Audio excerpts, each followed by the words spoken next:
Thank you so much. Have a seat. And we're going to get started with the panel discussion. So, my first question to you, amazing leaders, is I'm going to ask everybody just to introduce yourself. I'll start very quickly. So my name is Michael Challenger. Thank you so much, Connie, for the introduction. Health and wellness has been something that I've been in the space for 9 years now, and helping people transform gives me absolute joy. You're up. Stacy. Hello. Nice to see you. Nice to see you. So please tell us a little bit about who you are and what wellness means to you. I'm Stacy Wyatt. I'm the founder and creative director at Canadian Special Events magazine. We run the CSE Live event that happens in the spring. We have a publication, a blog, and we run the Canadian Event Awards and the Canadian Venue Awards. So we exist in the event space to support planners and suppliers, help create resources and networking opportunities, and support amazing events like this. Yeah. Awesome. And you know what, actually, I'm going to ask, this is actually the question that I wanted to ask everybody here. What is your superpower and what is your kryptonite? Ooh, my superpower. Wow, that's such a deep one. I would say my intuition. Yeah. My intuition. Yeah. I know when something's wrong. I don't always know what it is, but I know when something's off. Like I have a soup that's really strong. My kryptonite. Okay, I'm not a Superman fan again. Which one's the kryptonite? Yeah. So kryptonite is where you it's the green stone. It's where I know it's the stone, but is it the drain? Oh, drain. Or like something. Yeah. It's the draining. Okay. Yeah. People. That's interesting, right? Right? Like I know it's crazy. I am. I'm like a little neurodivergent. People are my business, and I love people, and I love supporting, and I love being in the genre and everything about it.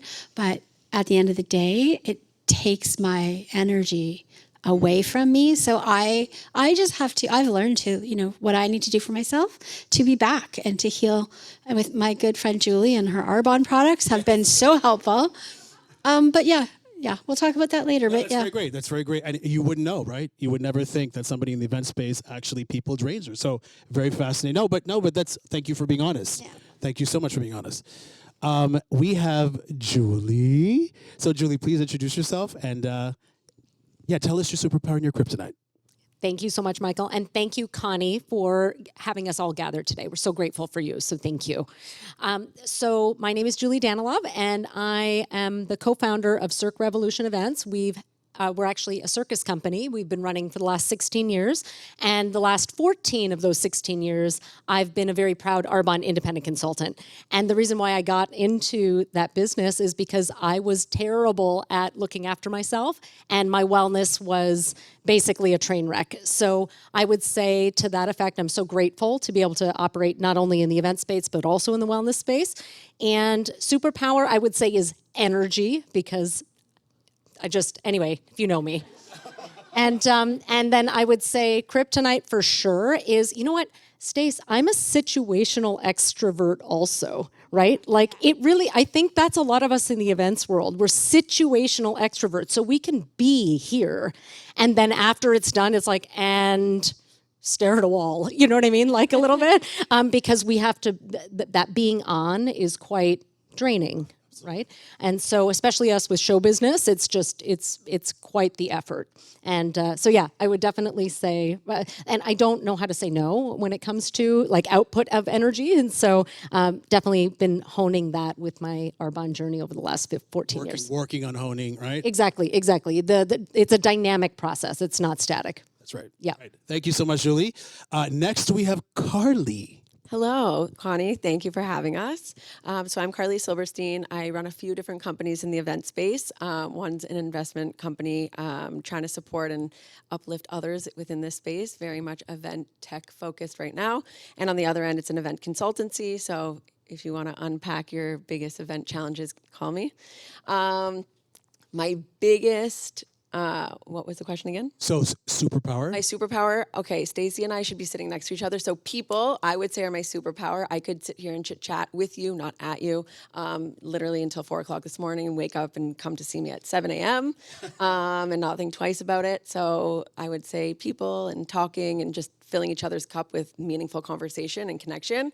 My kryptonite, anticipating the next event I have to go to. So. Right? The future. The future. Yeah. Yes. Thank you, Carly. And Sheena.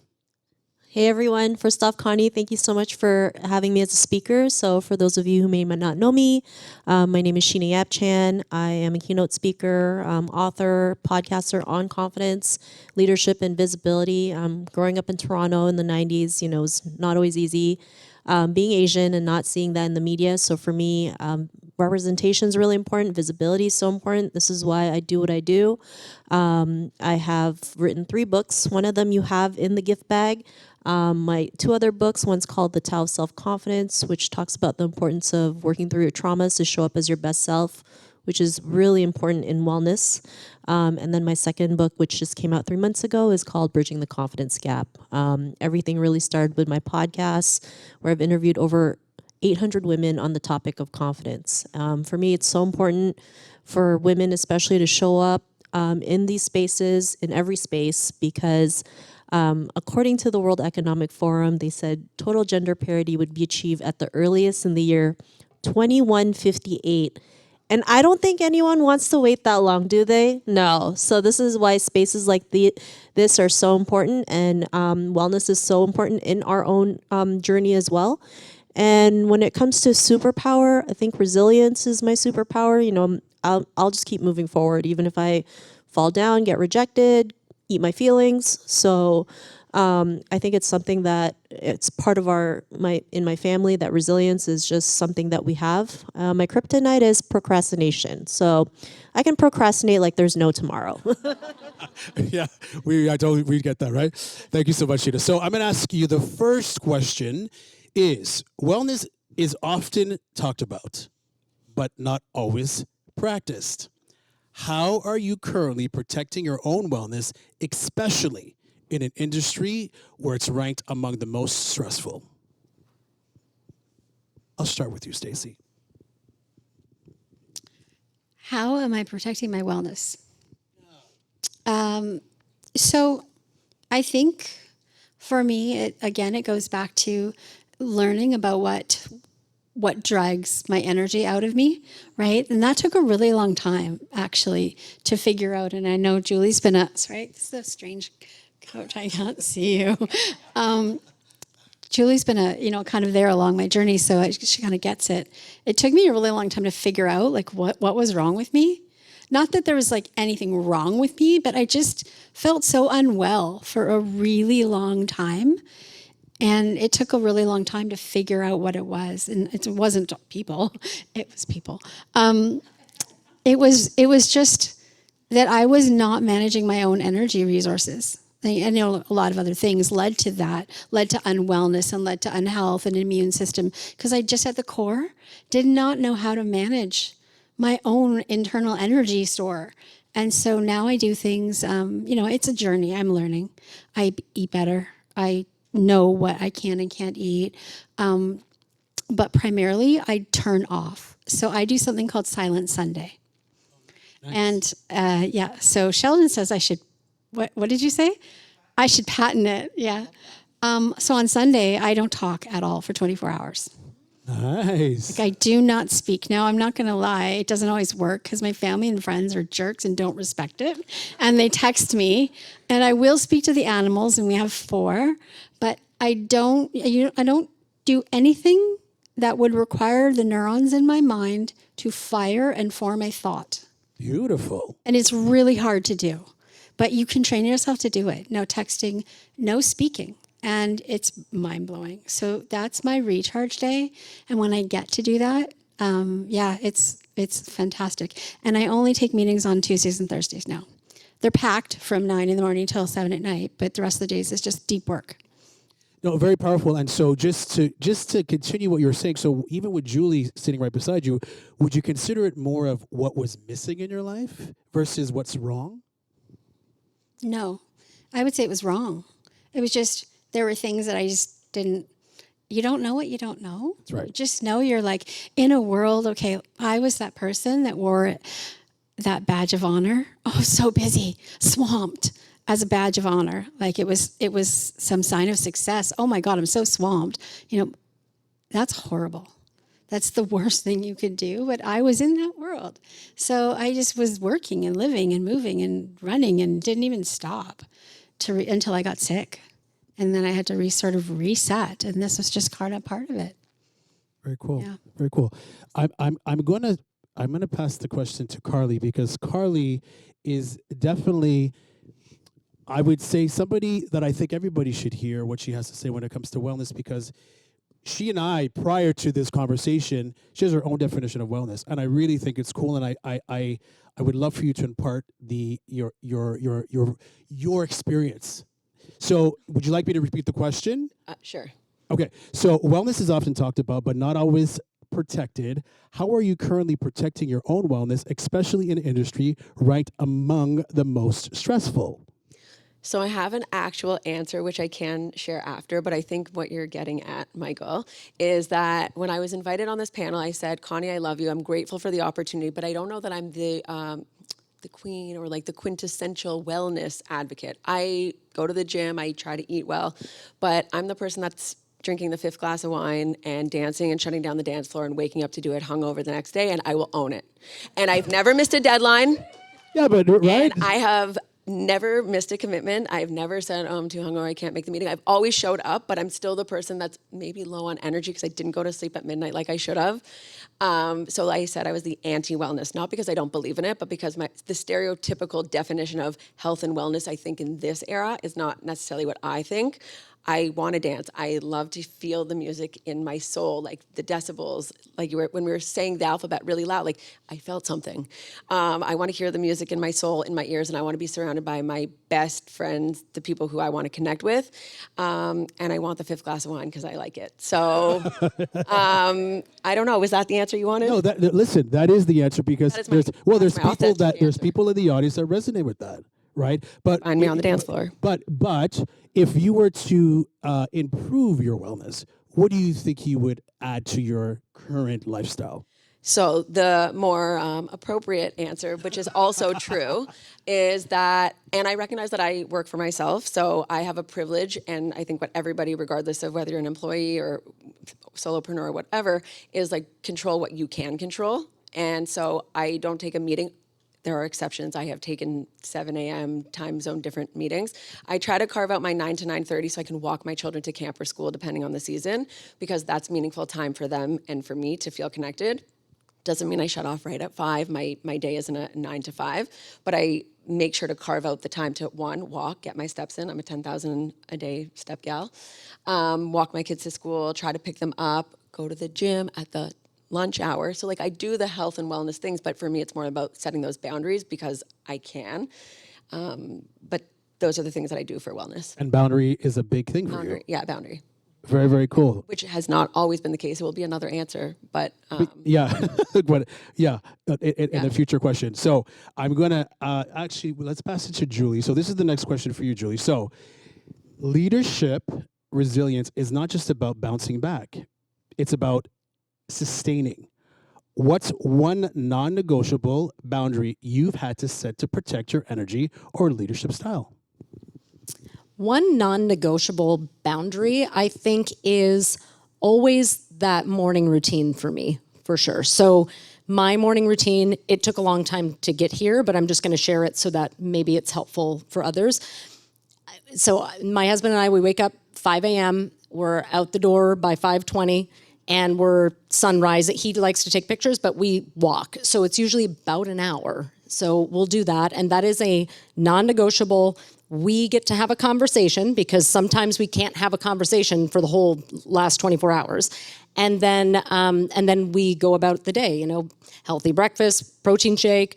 I'll go swimming. He does what he does, and I'll listen to a personal development book or podcast or something like that. And that 3-hour period, it is locked and loaded. And so it is so important. I can't. I'm that person. I'm like, I have to go home because I have to go to bed, right? Because like I will shut down the dance floor sometimes, but like it's not like to this level. It's also too because you have to also like show up with the best energy for the team. Right. Yeah. Right. So I'll give you an example also too. We have the CNE is coming up. It's starting on Friday. And this year, our team is doing 89 shows over 18 days, 89 shows. So, like, Congratulations. thank you. And what's so important about that insanity is that you have to dial it in more. It's like that. It's more important to do those things. It's not less. And then, by the way, how are our talented teammates? There's over 40 people that are in these shows. What example am I giving them if I'm also not looking after myself? So that's also a really important thing. Like it really is monkey see, monkey do in this situation. It's like, nope, everybody needs to get their sleep. How's everybody feeling today? How are we doing? I mean, we run the safety checks, and the first thing on the safety check is how are we feeling? That's number one. And you can't have a good show if you feel like crap or what. It's also highly unsafe, right? Like it's just not appropriate. So anyways, so for me, it's like the leadership calibration there is like be the example so that they can follow suit. Very, very, very good leadership. So Carly's not joining your search anytime soon. What was that? What was that? Carly's my hype girl, so it's fine. Oh, yeah, there you go. So I'm going to pass the question on to Sheena. Yes. Yes. Can you repeat the question? Yes, absolutely. So I will repeat the question. So leadership resilience is not about bouncing back. It's about sustaining. What's one non-negotiable boundary you have to set to protect your energy or leadership style? Thanks for repeating that question. I think for me, learning to set aside time for myself was important. You know, especially as women, we're not taught to do that. Especially in my culture, we're always taught to serve everyone else except for ourselves. And so learning self-care and self-love was not something we did. And so I had to learn to just set aside time for myself, whether it's taking a walk, having a slow morning. Even if it's 5 minutes in a day, I'm going to set that time for myself because I want to be able to just relax, kind of like not even think, and just have that time to myself, whether I'm reflecting or listening to something or even watching like 90 Day Fiance, like that's my time to myself. Yeah. No, it's really interesting. But Sheena, it's in your family, where did you get the confidence, right? You are, as an author, you spread the love and empower women to take the lead. So where'd that come from? You know, I think I had to unlearn a lot of things in order to learn something new, especially growing up in a culture where you've been taught to live one way of life was really hard to unlearn. Like so many things I had to realize, like learning to embrace uncertainty and being okay to ask for help or being okay to receive help. That's not something we're taught to do. You know, we're just taught to go to school, get a job, get married, never rock the boat, stay in the background, do as you're told, never make any noise. And I also had to work through my own traumas, right? Trauma plays a huge role in our journey, especially in our wellness journey, right? If we're not aware of the traumas that we're going through, we're not going to move up as our great self, right? As our best self. And especially when your parents immigrate from a different country to Canada, they also bring a lot of trauma as well. And so we carry their trauma. So intergenerational trauma is prevalent. They mention it's as deep as 4 generations. I think it goes way deeper, especially for women. And so we have to learn to work through that. One of the things I had to work through was this notion of failure. In the Philippines, I failed kindergarten for coloring outside the lines of a photo. So yeah, so it's really random. You know, like I don't think anyone's ever failed kindergarten in Canada for coloring outside the lines of a photo. But I did. They gave me a brand new photo to color. I still colored outside the lines. I failed kindergarten. I had to move to another school and redo kindergarten all over again. And because of that, from that moment till like in my mid-30s, I always thought everything that I touched was a total failure. Like I was just afraid to do anything because I figured I'd already fail. And so it wasn't until I went to a self-development event where I realized why I was feeling that way is because of that moment in my life where I failed kindergarten. And instead of thinking I was a failure, that was a sign that I was always meant to do something different. I was meant to color outside the lines. And so when I see it from a different perspective, it made me realize, okay, it's not failure, right? And so I that was a hard lesson to learn. It took over 30 years, but better late than never. That's right. And everything happens for a reason. It could be so I could share this with you and realize maybe there's something in your life that's blocking you and you're not even aware of it, because a lot of us aren't aware of our traumas, right? Unfortunately, we block them out. We hide them. Especially in our culture, we're told to just ignore it. If we don't talk about it, it never Keep happened. moving. It never happened, right? But it always creeps up. Your body will tell you, you'll have triggers that will come. And so that's why it's important to work through it. It's not going to be pretty. It's going to be ugly, but it's necessary. Love it. Right? Very good. No, thank you so much, Sheena. So the next question is for you, my lovely Stacy. So, in high pressure moments, we often revert to old habits. What mindset or routine have you had to unlearn in order to show up more intentionally as a leader? That's a great question for me.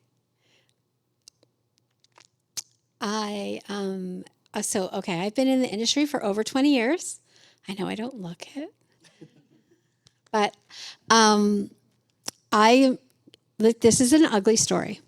I grew up in an era where you had the headset and people were yelling at you on site, and the producer that you were working for had no problem reaming you out if you didn't XYZ. And as young planners, right? I don't know if any of you were in that situation where you were working in organizations where there was, the headset mentality, and it was, I don't know what you call it, like the producers were just mean, right? And you were terrified of them.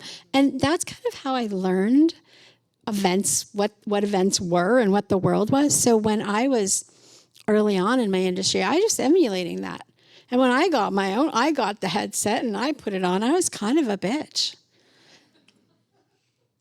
But I thought I didn't know. That's what you do. I didn't know it was wrong until finally I did realize it was wrong.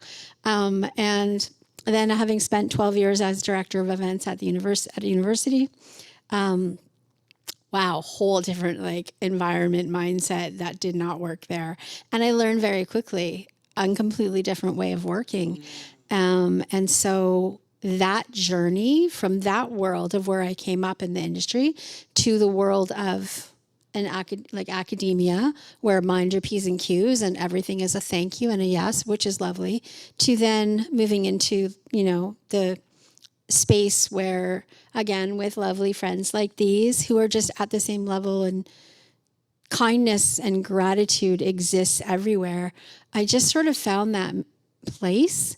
And so getting to your point, your question, how I show up as a leader is to ensure that I am kind to my team. Love that. And I make sure that they feel empowered, and that if I see anyone snapping on site on one of my events, that's not happening.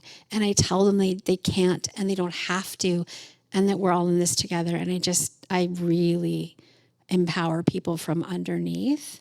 Yes. And that's because of what my journey was. And I never want anyone to feel that they have to be mean in order to be strong. That's leadership, right? Wow.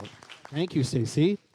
I'm going to pass the microphone to Carly. What are your thoughts on that? Would you like me to repeat? Please. Yeah, okay. So no problem. So in high pressure moments, we often revert to old habits. What mindset or routine have you had to unlearn in order to show up more intentionally as a leader? I have let go of guilt in taking time out of the day to either go on a meaningful vacation where, Stacey, and I'm not as good as you, but the silence on Sunday, going on actual vacation where I'm not with my laptop or my phone, working the whole time while I'm on vacation. So I think I've gotten rid of the guilt so that my clients, my team, my family, whatever hat I'm wearing in the moment, they get the best version of myself. Whether I went to the gym at lunch and then I showed up better because I had that outlet of working out, or if I went on that 2-week vacation guilt-free, I need it so I can come back and be more creative, more focused, more productive. And I think I have reframed what it means to wear that badge of busy honor. And yeah, I've tried to just do without the guilt in all aspects, from my partner and my kids and the industry and, guilt. Yeah, and I think it's so interesting because this whole, again, what you were mentioning earlier on about this concept of being busy, right? It's like, I'm busy, right? Just to it's all ego, or it's coming from a place of just, It was cool at one point, I think. It kind of was, right? Like, it kind of was. Like, it felt kind of cool when you're young and starting out. Yeah. Being busy is cool, right? I got something to do. I got people to see. People want to talk to me. Like, it was cool. Yeah, and then it like kills you, so it's not cool.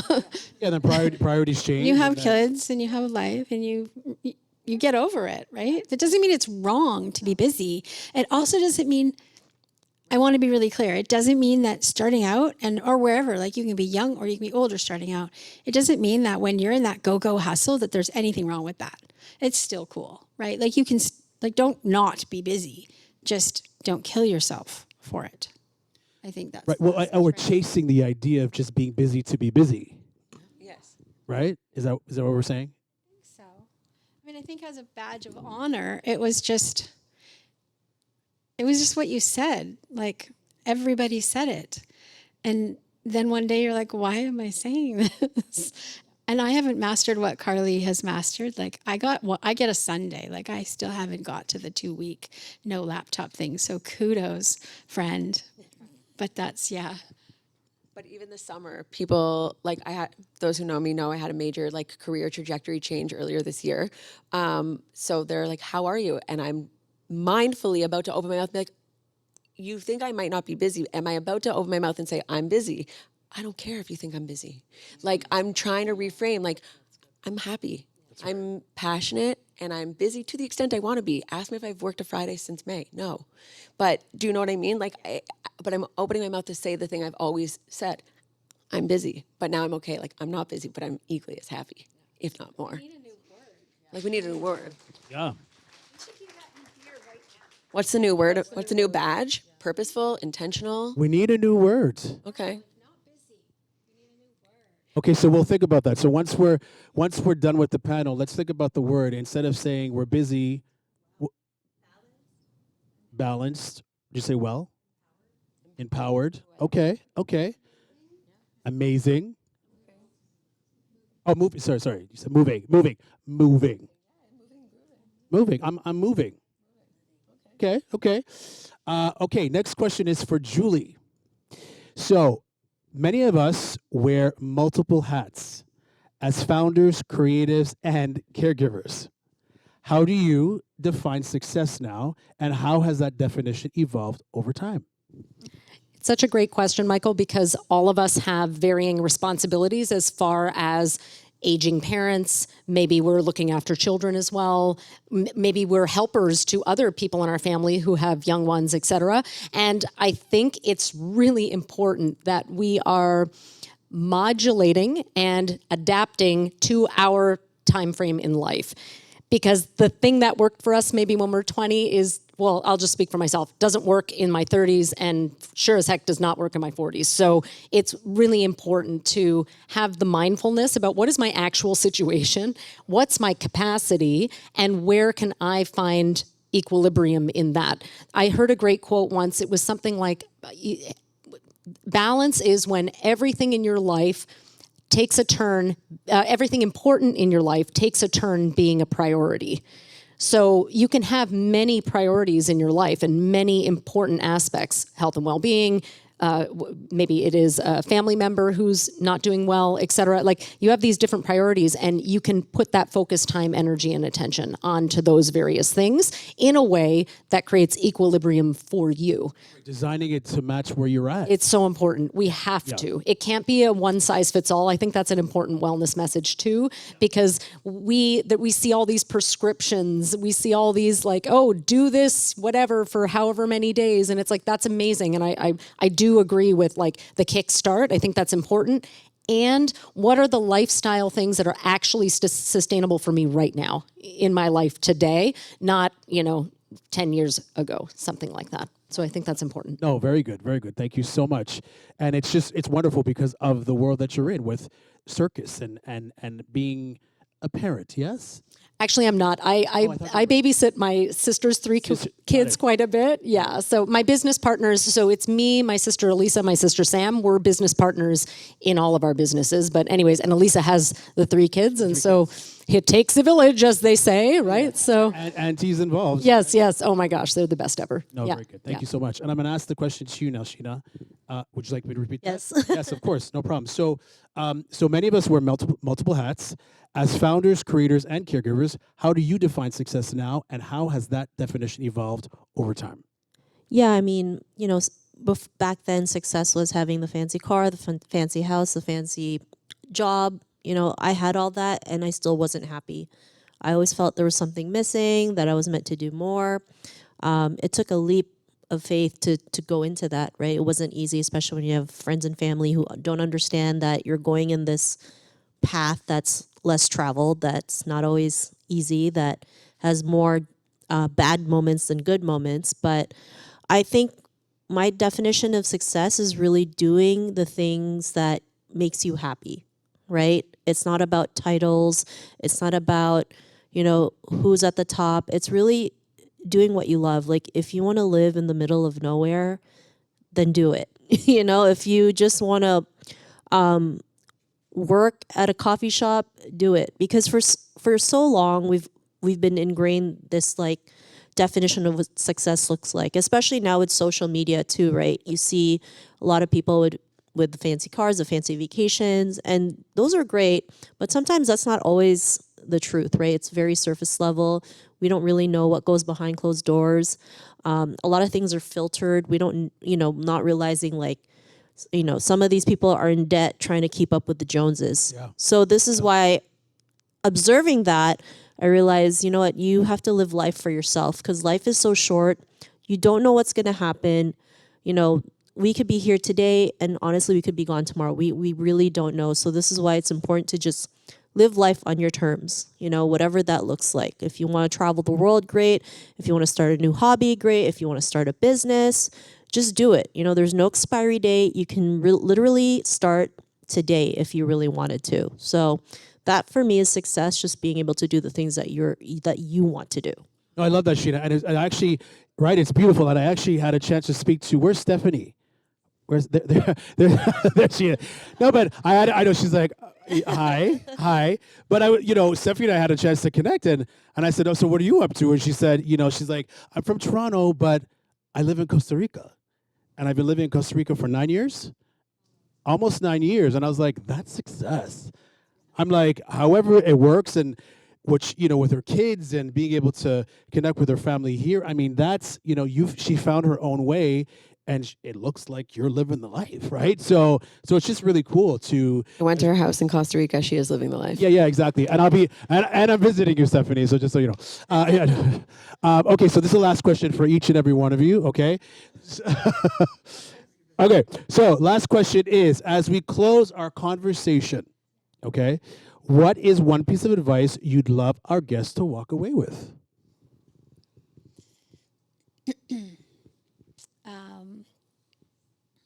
I'm going to go last. Love that. I can go first. Yeah, go ahead, Sheena. Okay, so as women, we've always been taught to be perfect in every single thing we do, right? And we're always trying to chase something that doesn't exist. Perfection is a myth. It's unattainable. And so we just have to go out there and just take action, right? So in my latest book, I talk about this strategy about ready, fire, aim. So ready, fire, aim, not ready, aim, fire. You start before you're ready, you take action, and you course correct as you go. And especially in the industry, the events, industry, there's always fires you have to put out, right? Whether it's a different lineup or a different vendor, you're always putting out fires. But, I've interviewed a lot of women who just had an idea, put it out there, and then figured it out as they go and be able to create a result. I wouldn't be here today if I didn't go out there, make mistakes along the way, and produce not one but two books for a major publisher. That I did not think was ever in like my vision board. But I realized, the more we just keep creating that, doing that, because that's what men do. No offense, guys. I think it's great. It's okay. But every time you ask a man how they got to where they are, it's usually 3 words, and it's I don't know. So they just do it, right? They just go for it, and whatever result they have, they're happy with it. So I want you to realize that it's okay to make mistakes. We're going to make mistakes. It's not going to be perfect, but the more you keep taking action and course correct as you go, that's how you get the results. And no one ever feels ready, even myself. I was always trying to get ready, and for the first 5 years of my journey, I was still getting ready. So I don't want you to get ready. I just want you to just start now. There's no better time than now. And the best part is you don't have to do it alone. You're at this event for a reason, because you want to surround yourselves with people who are going through the same thing, right? It makes it a lot easier when you know you're not the only one going through this. So I hope you're able to take away this tip. Very good. Thank you. Yes. Thank you, Sheena. All right, Carly, you're up. So I know that I said I want to shut down tonight's after party on the dance floor, and I've been a party girl, but in all seriousness, choose your hard. I mean, I've worked really hard, hustle culture, all of that, but it comes with balance, or the season that you're in. You work really, really hard, and then you can take the 2-week vacation. So I'll steal the term from my girl, Cay-Santos. If you don't know her, look her up on Instagram. Choose your hard, whether that's go to the gym and force yourself 5 days a week. Choose your hard, whether it's quit your job and get a new one tomorrow, start a company, do the diet, do what, choose your hard. No results happen without hard work, hard focus, sacrifice, financial investment, so choose your hard. And I think like whatever that means to you. So you can do it. It might not be easy, but without pain, there's no growth. And choose your hard and let me know what it is. I'm here to support the journey. Yes. Thank you, Carly. Gosh. All right. Julie. I love all these answers. Oh my gosh. And I know I'm going to love Stacey's too. So I think that definitely it is be very discerning who you hang around, because who you hang around, you become essentially, right? And I didn't fully understand that, I feel like, until, the last decade was such a decade of learning. And I think that when you are around people who cause you to take actions that you wouldn't take otherwise, i.e. look after yourself, i.e. doing the things that you know are going to be lifestyle helpful for you. Lifestyle will always trump some quick fix any day. And there's no sort of end to quick fixes, I think. We are in a world and an age of total instant gratifications, like yes or yes, right? When we're looking at dopamine hit every 2 seconds, whatever, and it's just, right? And that's actually not how our bodies work, and that's not how our minds work, and that's not how life works. Like, we actually have to choose the lifestyle, right? So who are you hanging around? And are those people helping you to be that better version of ourselves, the well version of ourselves, I think, and whatever wellness means to you, right? Because again, it is not one size fits all. It really is individual. Thank you, Julie. Thank you so much. And last but not least, Stacey. The last word, I love it. I think that it's really important not to take yourself so seriously. Like, everyone who knows me, anyone who knows me knows I go pretty deep.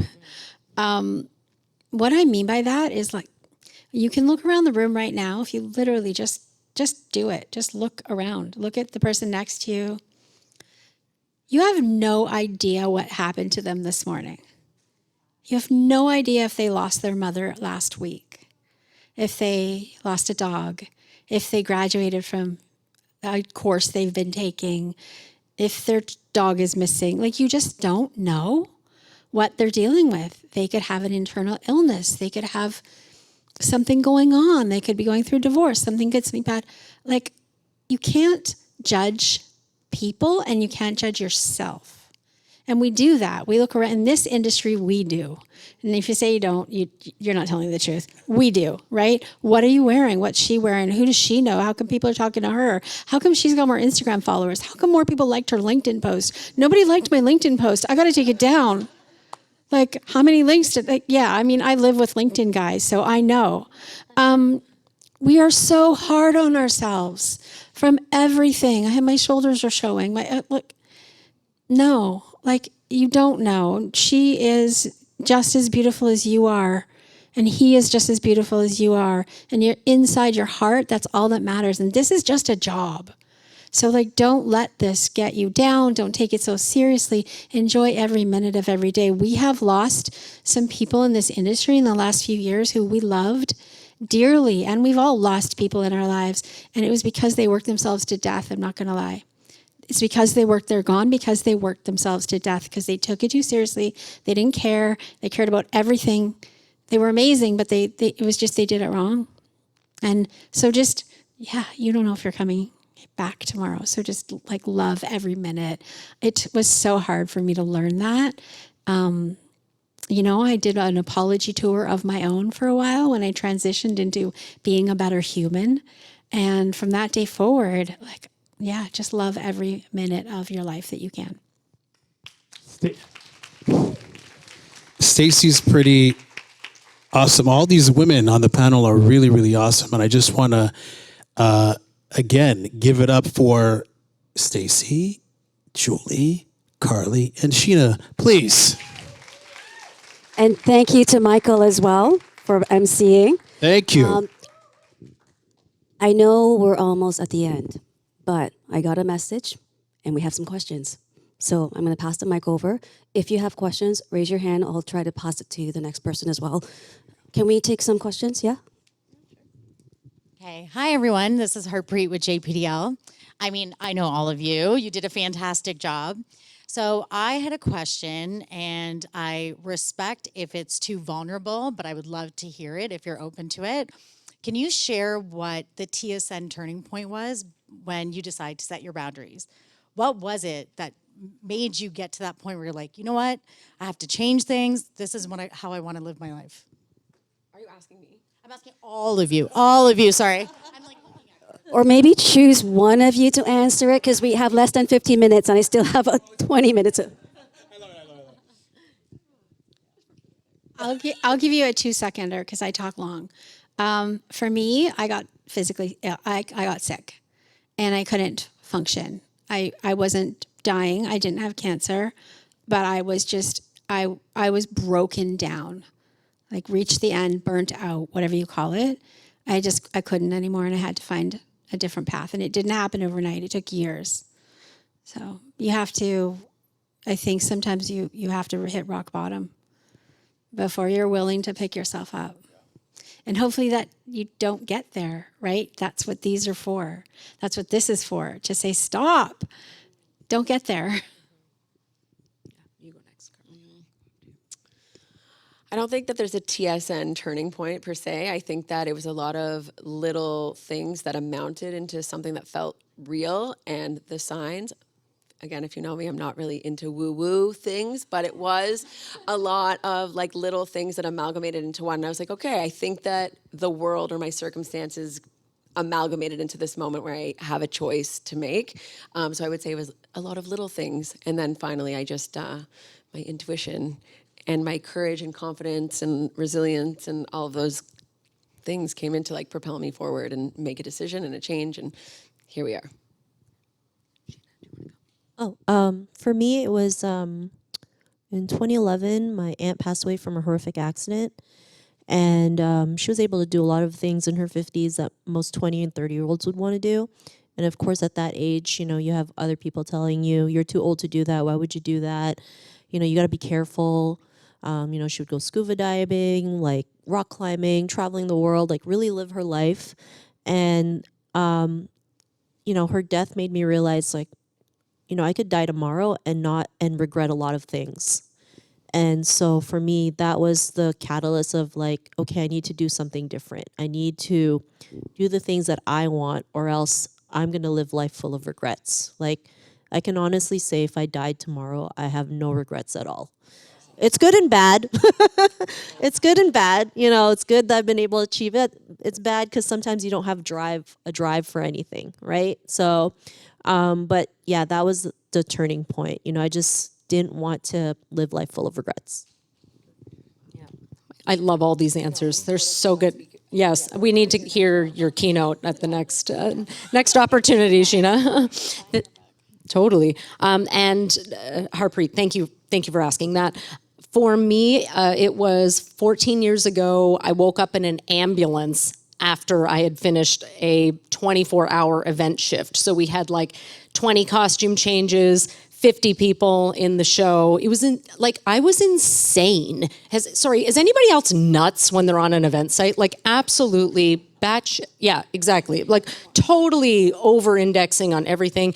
Had to do everything, wouldn't delegate one lick of a thing, and here we are in the ambulance. And I was literally laying there looking up at the paramedic trying to save my life. And I'm like literally thinking like, you are such a fucking moron, Julie. Like honest to God. Like in that moment, I was like, you're an idiot.